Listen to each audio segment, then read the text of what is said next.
Welcome home, racing fans. Well, the Shadow has finally arrived. This has just been one anticipated car. Looking at all the images out there, the responses, all the folks that have been picking this car up, it's just, well, it's an exciting release. And rightfully so. Rightfully so. The Shadow, the DN4, historic car to say the least. Do yourself a favor, just Google it. Google it and enjoy the read. This car is just, well, it's a slot car timepiece. Thanks to MRSLOTCAR, it's deserved to be made a long time ago, and they have done a fantastic job. As far as scale goes, you've already seen all the reports. I've got some measurements up there. Again, you Google it, compare the data against the data for the 1-to-1 car, and you're going to find out this thing is very accurate, or as good as it gets in our hobby. So just hats off to Mr. Mozzetti and the team for the attention to detail. I mean, everywhere. Dash, engine detail, just beautiful. I mean, man, just almost breathtaking, isn't it? The real car was as well. And they just really did a great job. The paintwork, just as flawless as it gets. No dirt. Just beautiful shine. Opaque markings. Except for, well, of course, the tires. Now, I want to explain that I've handled this car quite a bit for the review and testing. And these tire markings, well, they never last that long anyway. So these have started to peel off. You can repaint them if you want. But most of you changing tires, moving the tires around, cleaning them, the markings, not that big of a deal. But these are intact on the fronts, but see, I peeled the other side off testing. Not a big deal. I'll just clean them all the way off, then do the toothpick tire trick. But again, hopefully this lets you know just what a beautiful car this is. And, you know, again, accolades to Mr. Mozzetti, MRSLOTCAR, the entire team that brought this car. It's definitely Slot Car of the Year material. And, you know, looking underneath, Sidewinder configuration, we'll look closer at that. The guide, everyone was curious about how he and the team was going to fit the guide underneath here with this low profile body. And they did a fantastic job at that as well. So, man, what a car. Can't stop looking at it. But we have to. We're going to run it. But anyway, hats off. Like I said, this is a slot car timepiece. If you haven't picked one up yet, this is almost mandatory, in my opinion anyway.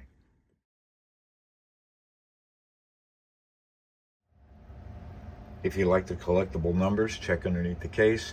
Inside a small Ziploc bag, you're going to have this card, and it'll give you your number. So mine's 1236 of 1950.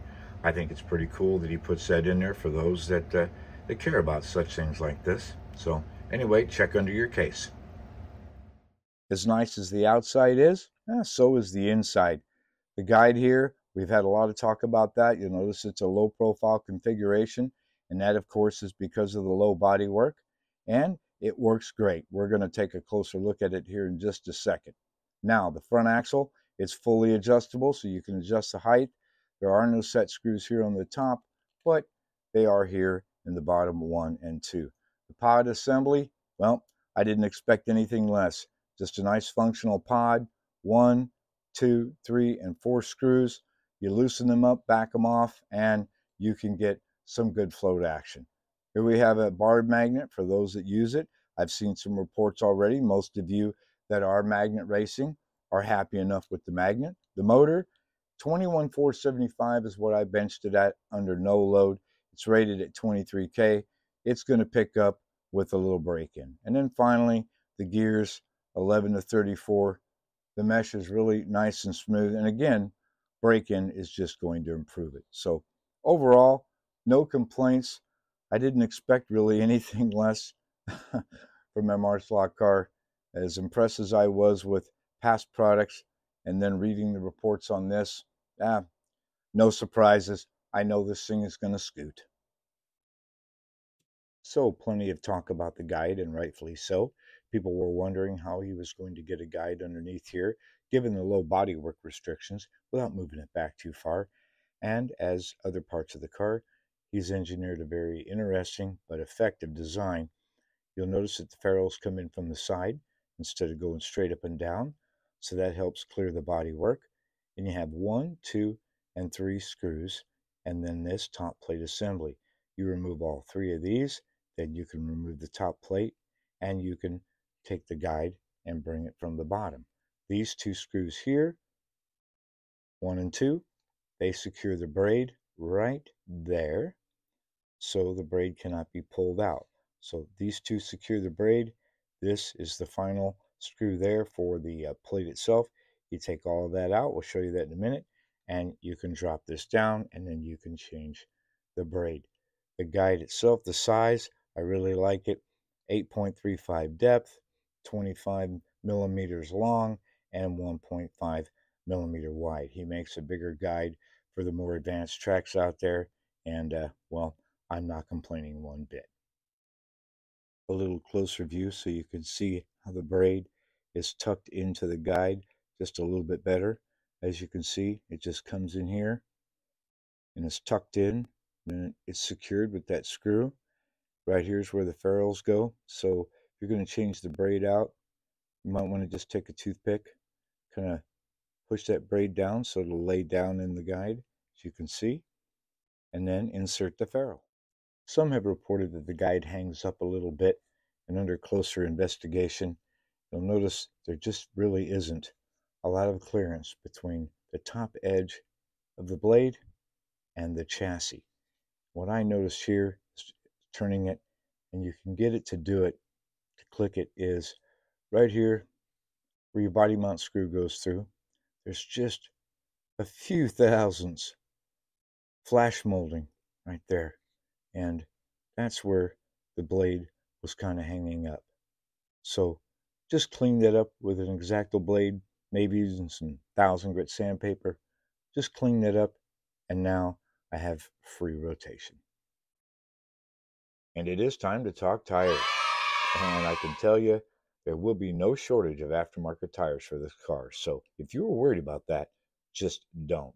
The wheel size, pretty standard wheel size, 15 by 10, actually just slightly wider at 10.2. But any tire made for the 15 by 10 slotted or CB design wheel is going to fit this car, as long as you watch the width and the diameter so it doesn't rub the body. But the stock tires are the Polycar 1310 C1 compound, and they hook up well on some surfaces, and actually cleaned up. They don't do too bad out here. They just don't have that staying power, so to speak. So we'll probably change it to a different blend. The fronts are the slotted 1088s, and I don't have a problem with these tires. I'm not going to change anything out. I'm just going to true them up, and then probably give them a coat of acrylic just to make my own zero grip. So I don't have a problem with those at all. Now, as far as the rear goes, well, like I said, we have no shortage of options. First one, NSR 5242. This is a very popular tire, goes on a lot of cars. You'll notice the tread design here. Once you put this on the wheel, you're probably going to true this up, get a racing slick for it, get that diameter down, and then it'll be pretty close to stock.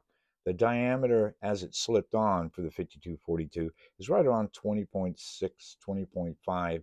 And then, of course, truing it up is going to bring it down pretty close to stock. So pretty popular option.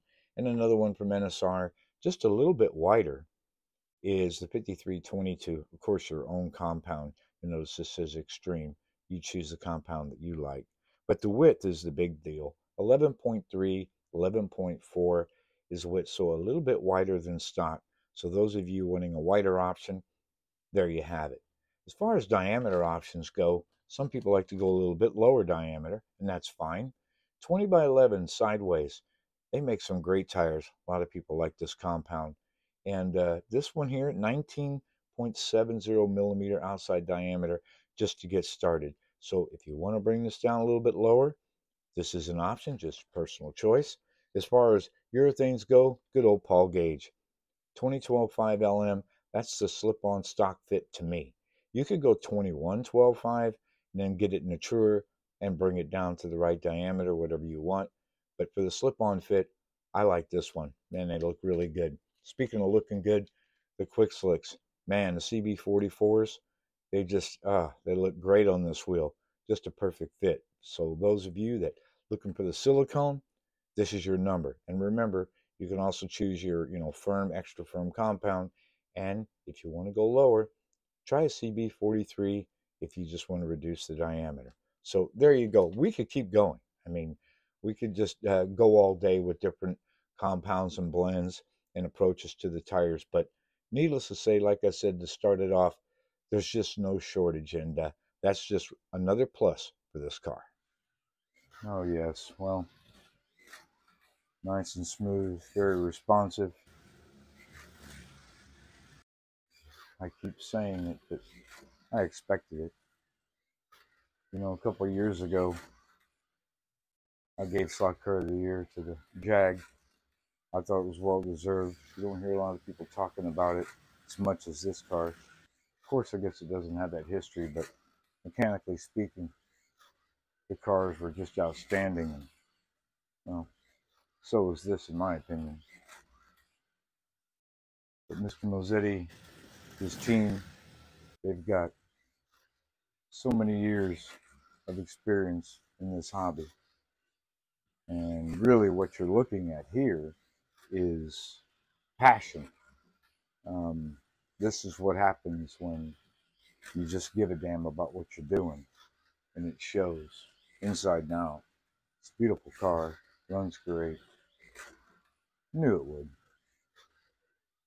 Had no doubts. And by all the reports out there, most of you are all happy. I haven't really heard one complaint yet. I've heard a few things, but 99.9% of it's all positive. Definitely a car that you really, really need to consider. Worth the entry fee. Oh, well, if you don't do this a few times, you're not really trying, are you? All right, so just about 60-something laps there, and my best lap, 3.369. This is untuned. Just set the front axle, a little bit of lubrication, and still the stock C1 compound tires, so you know we're going to get a little bit better there. But 3.369 best lap, that's not bad at all. So one quick comparison, Porsche 91710, the NSR, took it straight out of the box. No modifications, just cleaned the tires, just box stock, just like the Shadow. And let's see what we have. Well, what do you know? 3.391. So, now untuned. So with some tuning, and to be honest, the NSR tires, they last longer than the C1 compound does. So the C1 works, but they just, they don't have the staying power. But you can't ignore the numbers. You just can't. Okay, another contender, 3.338.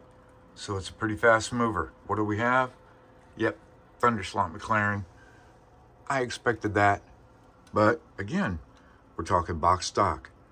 Haven't even chewed the tires. We know this car can haul the mail. So it's just a touch faster, but that's all driver.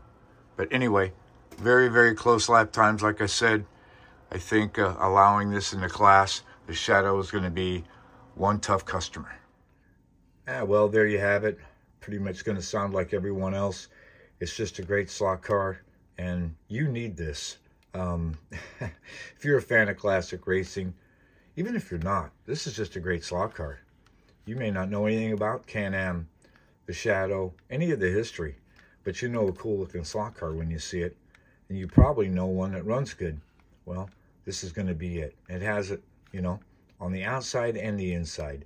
We don't get to say that often about a lot of slot cars. Sometimes they miss the mark on top or on bottom, but this one, it checks all the boxes, as they like to say. There are some spares, coming for this car. I was just told that here in the next few weeks, there'll be some spares, the body, things like that.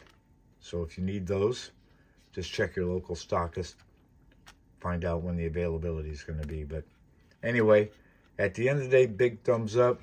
I think this is definitely Slot Car of the Year material.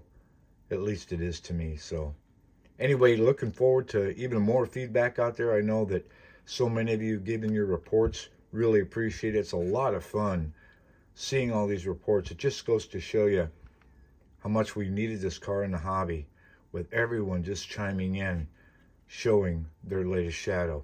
And I hope to see more. So anyway, hope you guys have a great one. Please stay safe, and we'll see you online.